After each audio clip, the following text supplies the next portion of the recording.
Iniulat ng Philippine National Police na bumaba sa 25% ang focus crime mula Enero hanggang Pebrero ngayong taon, kung saan malayo ito sa sinabi ng lead counsel ni dating Pangulong Rodrigo Duterte na si Attorney Kaufman na patuloy umano ang vigilant killings sa Administrasyong Marcos Jr. Yan ang ulat ni Ryan Lesigas.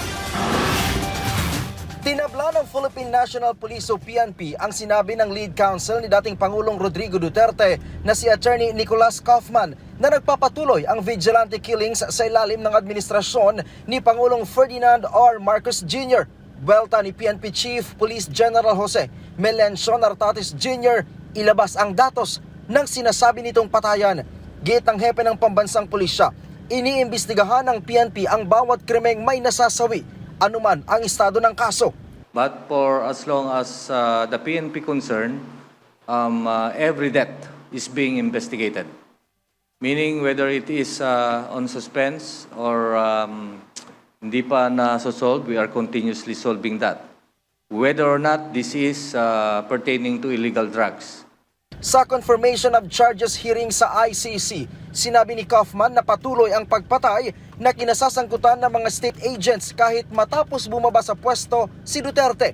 Git pa ng abogado na batay sa ulat ng The Haas Project ng University of the Philippines, tumaas ang bilang ng mga pagpatay mula 342 patungong 362 sa pagitan ng Hulyo 2023 at Hunyo 2024. 34% daw dito o 160 dito ay iniuugnay sa mga state agents. Ang datos na inilabas ni Kaufman paiimbestigahan ni PNP Chief sa Directorate for Investigation and Detective Management. Natin, baka meron pa tayong hindi napapailan or meron pa tayong mga unsolved cases. And if these are unsolved cases, and then we will direct the regional office and offices concerned.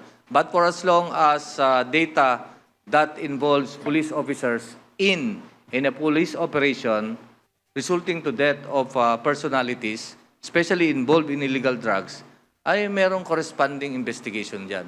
Sa kabila ng mga sinabi ng abogado, sabi ng PNP, bumaba ng 25% ang focus crimes mula January 1 hanggang February 28, 2026, nakapagtala ng 4,532 focus crimes, kabilang ang murder, homicide, physical injury, rape, theft at carnapping na mas mababa ng 1,549 kumpara sa 6,081 na kaso noong 2025. Ang pagbaba umano ng krimen ay bunga ng kanilang pinagting na estratehiya upang pigilan ang paglitaw ng krimen at dagdagan ang bilang ng mga naarestong wanted na individual.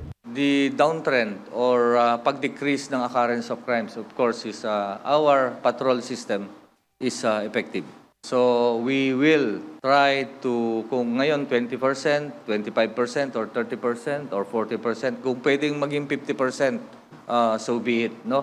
At madali lang naman yun eh. Improve patrol system to deny the occurrence of crime. Ryan Lesigas para sa Pambansang TV sa Bagong Pilipinas.